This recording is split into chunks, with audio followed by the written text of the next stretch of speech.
हे हो, कसं काही विसरलं असेल बरं महिने. एवढा मोठा सण येतोय रक्षाबंधन. भावाला काहीतरी गिफ्ट मागितलं पाहिजे. नाही मागितलं तो काही देणारच नाही. काय करते, काही मागतच नाही. त्याला म्हणते आयुष्यभर माझ्यासोबतच राहा. नाही बाई, कसं मागायचं गिफ्ट. माझा भाऊ तर लई गरीब आहे. कशाने गरीब, मागड्या गाड्यात फिरतो, ब्रँडेड कपडे वापरतो, मोबाईल वापरतो चांगला ब्रँडेड. नाही नाही, मागणार गिफ्ट तर मागणारच. काय मागू, त्याला म्हणते गिफ्ट काहीच नको. आयफोन. हा आयफोन. आता विहांनी सांगितलं ना, मग आयफोनच मागते. मस्त 1-1.5 लाखाचा.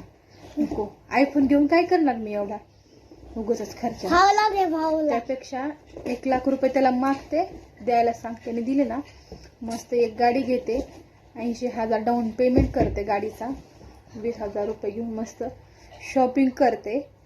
आणि मुलांना घेईन काहीतरी थोडंसं आपलं 1-2 हजाराचं. नवरा पण राहिला की नवरीला पण घेते 1-2. मस्त आपल्या बाजारात 100-200 रुपयाच्या 2-3 शर्ट आणले तरी खुश. मग चांगलं.